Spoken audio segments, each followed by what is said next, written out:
સવારે તમારા ઘરે કોઈક આવ્યા હતા કંઈક જયંતિ વાઘ અને બીજા કોઈ ભાઈ આવેલા સવારે તમારા ઘરે?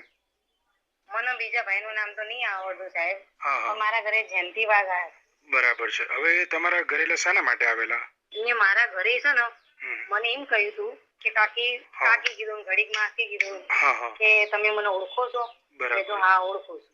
એ જયંતિ વાઘ એના જમાઈ છે અમારા મરાવાડીના. બરાબર છે. એટલે અમે એમને ઓળખીએ, અમારા નાનપીટાની ચાલીના જમાઈ છે. એટલે અમે એમને ઓળખીએ. હા બોલો. બરાબર. મારી છોકરી આ માયરા, હા હા હા, એમને ત્યાં સિંગિંગ શીખવા જતી હતી. બરાબર. જયંતિભાઈ વાઘને ત્યાં?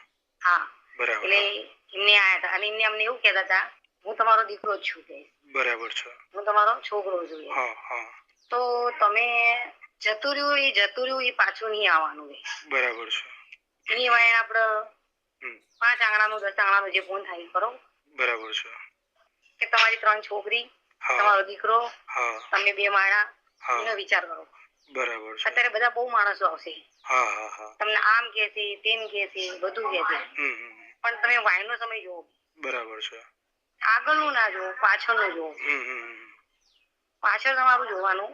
અત્યારે તમારા બધા આવશે, મીડિયા વાળા આવશે, હું આવીશ. બરાબર છે. પોલીસ વાળા આવશે, વકીલ, બધું ફ્રીમાં મળશે. બરાબર છે. પણ પાછળથી તમને બધા જતા રહેશે ને ત્યારે તમે જોડે કઈ નહીં રહે. બરાબર છે. એની કરતા એકબીજા જોડે રહીને ન્યાય લાવી દો. બરાબર. એટલે એમની સાથે એવું કેવા માંગતા હશે, એટલે કદાચ તમને એવું કહેતા કે આપણે બેસીને સમાધાન કરી લઈએ.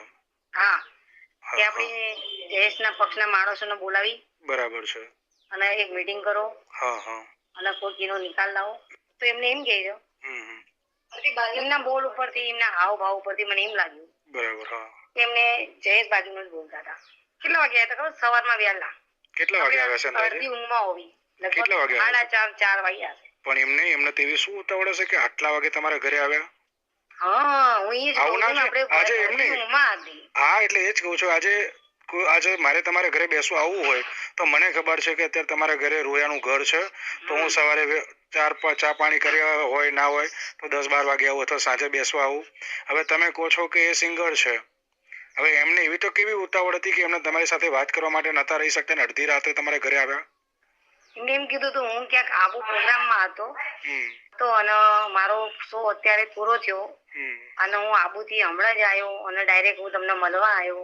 તો પણ હવાર તો પડવાની જ હતી ને? હા, પડવાની જ હતી સવાર. કેમ મળવાનું હતું એવું કહું. હા હા હા. અને બીજી જે વ્યક્તિ હતી તેનું નામ તમને નથી ખબર?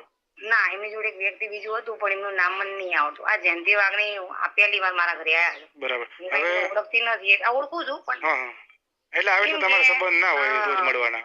ઓળખતા હશે, બાકી મને તો એટલી ખબર કે આ જયંતિ વાઘ છે એટલી મને ખબર. ક્યારે કોઈ દાડે વાત બી નથી કરી ભાઈ આગળ. હવે તમને એમને પૈસાનું કેવું કોઈ પ્રલોભન આપ્યું હતું? ના, પૈસાનું તો નહીં, ખાલી એમ કીધું હતું કે જયેશ સોડાના માણસો જોડે આપણે મીટિંગ કરવી છે.